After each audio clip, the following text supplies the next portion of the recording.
welcome back to our final segment for the show. And today we are talking tea growing and tea processing. And I'm with Mr. Masiko Onesmus. He's a general manager of Mavali Tea Factory. He's also a tea farmer and experienced as well in this sector. And we have talked a lot about where the gaps are, especially in the production and the yield, the quality, as well as creating the market for ourselves and getting to make better tea, but also getting to increase our potential as a country by fertilizer application and several other methods of quality assurance along the way. Now, Mr. Masiko, a very key aspect here is the fact that, yes, we have limited acreage, but people could be interested in the discussion of how to start. I understand this is probably something people who have been in the sector have actually inherited from probably their parents who grew the tea and then they left the land, and then probably they thought, okay, we can't just uproot all this tea, and then they took it up. But then what if someone wants to actually get started in the business of tea? Where would they start? Thank you, Anthony. The traditional tea growing areas, not only areas, the requirements for tea growing have recently been challenged in new tea growing areas. If you get someone who retired from, we call them tea planter, the experts on the growing side. If you get a tea planter who retired 20 years ago in Uganda, and you took him to the hilltops in Rwampara, Ndeja to be specific, and Shema, those hilltops, Rukunjiri, those were typical, very good examples of where not to grow tea. Now, this is where we are doing our national expansion. Because we used to say tea grows in deep, long soils. That has been demystified. We have tea hilltops which have not been good for anything almost, that have laid bare for decades, probably centuries. And guess what? A tea plant flourishes there. The gravel soil structure, for whatever reason, allows the roots to penetrate. So people have picked interest in pieces of land, also in Kigezi, in Kabale. Pieces of land which were good for nothing, not good for anything, and they go with tea and it grows there. The other thing about, I've been cautioning people about soil chemistry, the acidity, soil acidity in most of our crops is associated with barrenness, that the soil is barren. It is acidic, it is barren. And tea flourishes. In acidic conditions. Yes. We have people who have had their soils exhausted. They cannot grow beans, they turn yellow, grow anything. So the good soil is spent. And you put there a tea plant, it flourishes. So while the topic this morning is about growing, doubling earnings from existing acreage, we don't lose sight of the fact that we still have potential for tea growing. Buhweju, the Buhweju steep slopes, which wouldn't accommodate bananas or anything, they're doing very well with tea. So they're like Sri Lanka. Sri Lanka tea terrain is very steep. So Buhweju is doing a lot of tea planting, and very shortly you will see a Sri Lanka in a Buhweju. My appeal to this country, to this government, is to consolidate the subsector. That we don't do over ambitious expansion, especially competing with high value farming enterprises. If you are a family, you have one acre of land, and the whole family is living on that 1 acre, I don't encourage you to grow tea. If that piece of land can grow tomatoes or what.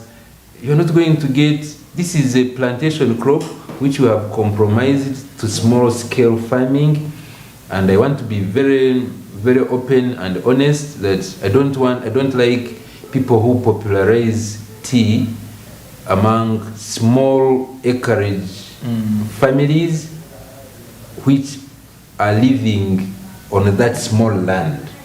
If it is you, Anthony, you are a high class here in the city, and you have only 1 acre of land, but you are not there to attend to it all the time. I would encourage you to put it under tea. You can even do telephone farming. You have someone arranged for harvesting every 10 days. You send input, you check there in the weekend. It makes a good idea, even if it is 1 acre.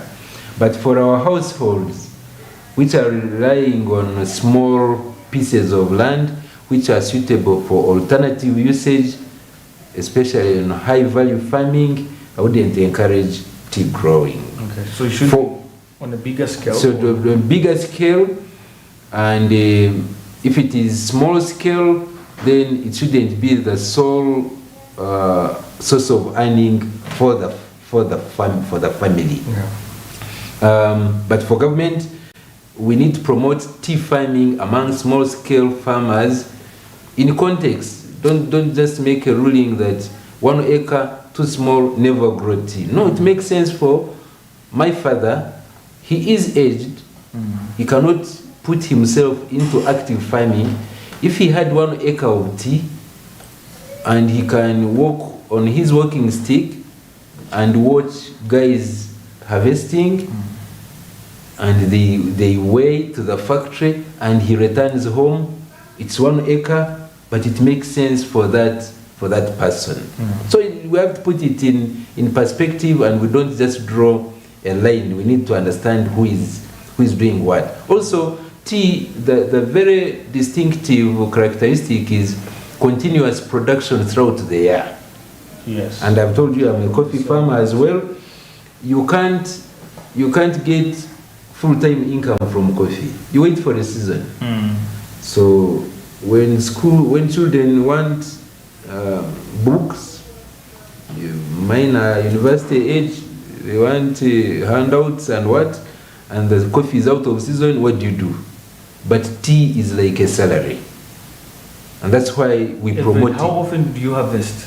The best possible, and I did that 2 months ago, 7 days. Wow, from the same plant? From my own garden next to my home. After 7 days, because I was there on a Monday, they harvested. I was there the next Monday, they didn't harvest, and we quarreled because it was getting overgrown. Wow. So meaning you can harvest 4 times in a month. Wow. Can you imagine? So the worst becomes like 2 weeks when like it's a dry season and there is no rain and things like that. But that makes it a poverty alleviation thing. All the tea farmers are in the money economy. When we're talking about people who are not in the money economy, not tea farmers, big or small, the smallest tea farmer is in the money economy. You can't cook and eat it. The traditional cash crop was the essence. Yeah, so I would encourage people to have income. So for me, I have coffee to become a rich man, to make big projects. I sell a season of coffee, I can buy a piece of land. Sell a season of coffee, I can contribute to my car replacement, to change a car. But for day-to-day requirements of my family, I have tea. Wow, interesting. Yeah. Well, let's talk about Uganda Development Corporation. This, I think, has been a very key government body when it comes to financing tea factories, and particularly Mabale, because I once had them here, and they talked about Mabale Tea very passionately, saying it's one of those companies they actually upheld at the time. And UDC, tell us how they can help other farmers, especially factories and farmers, because they provide accessible capital. One of the key things for starting any business or any agricultural venture is capital, because it's a capital intensive venture. Looking at, for example, a tea processing factory, you said we need more in the country. Can UDC come on board and we have them actually contributing to more tea processing companies? How can they help in this case? UDC's mandate is investment on behalf of government, and in situations where a tea processing company is already established, they don't want interference into their shareholding, then UDC keeps aside. But new tea growing areas, tea in Uganda most likely will have been taken there by government. Now you take tea into Zombo. Zombo, a straight line connection, I did it on a map, it is around 200 kilometers. The Bazungu call it by flow of a bat, as if it was just a straight line. So if you were to go on the road and maneuver corners and go around the lake, it's hundreds and hundreds of kilometers from Zombo to the to the closest tea factory in Chikube district. So now you make the Alurus grow tea, and you spend 10 years when they have no access to the market. That's where an institution like UDC should come in.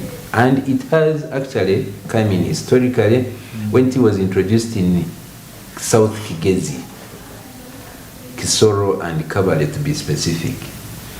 Then the factories there are owned by a private investor, but it was a very an attractive business. You don't take there your money, it will not come out that easy. So the capitalization was a partnership from UDC.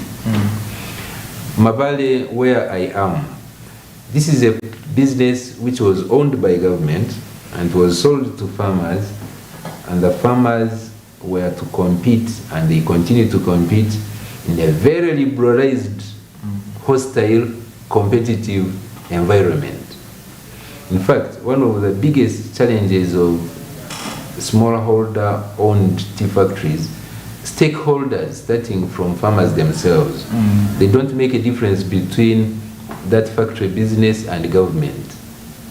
They think they should have social services unlimited, from including malpractices like you must employ our children. No, but I have a requirement to fill, and in terms of numbers and in terms of competencies.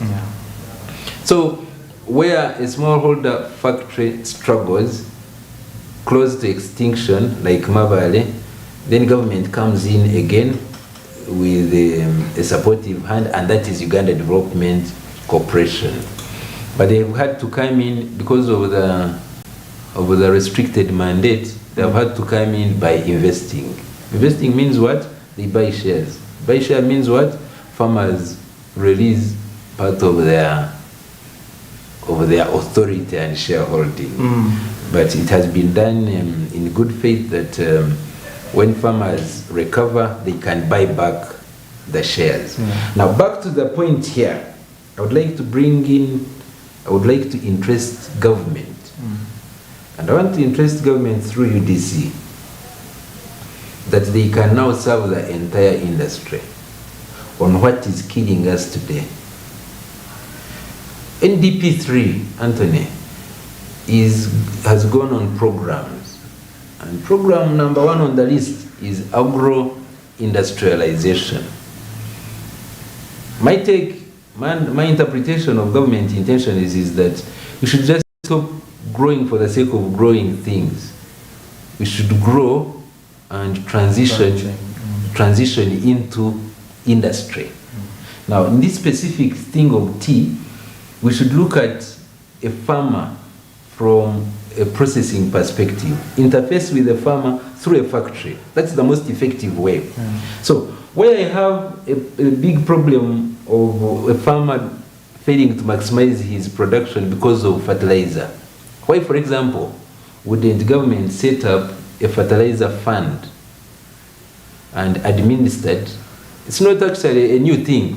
Fertilizer for tea farmers conventionally is supplied by processing factories, and the factories recover the money from the supply. So my submission is that UDC could take on such a role, and instead of dealing with where they have shares, they deal with the entire subsector. From the farmer? Through the factories. Through the factory. Yes, UDC to deal with factories, capacitate factories to get more production from farmers. And we come from the 1.8 tons to at least 3. At least 3.2. Not even the 4 that we have realized in some of the quarters. So UDC is doing a very active role, and I think there is room for them to do more in this journey of doubling earnings for this country. Oh, thank you so much, Mr. Masiko. We were so glad to have you. Thank you. You're welcome. There you have it, ladies and gentlemen. That's it from us today.